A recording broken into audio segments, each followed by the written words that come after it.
So good morning mga guys. Ayan, may deliver na naman si Kuya Boyet. Kaso nga lang ay napakalayo sa Baguio City. So hindi na natin i-deliver o ihatid. So dadali lang natin to sa Pasay. Papakargo na lang natin sa mga bus. So ayan yung kanyang nakuha. Ha? Yan. Yan guys.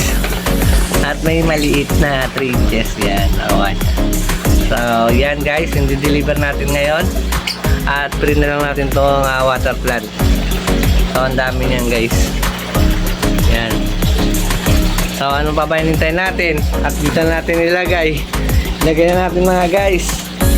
So ano pa hinintay ko? Sa mga wala pa dyan, mga baguhan na gusto mag-alaga ng crayfish, huwag na kayo magtagal. PM na mga guys. Let's go!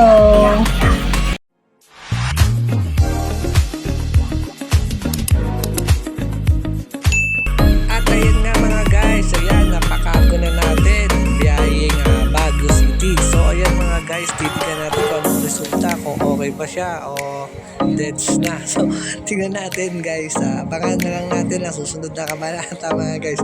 Kaya sa mga wala pa na rin Super Saiyan, huwag na magtagal. PM na guys.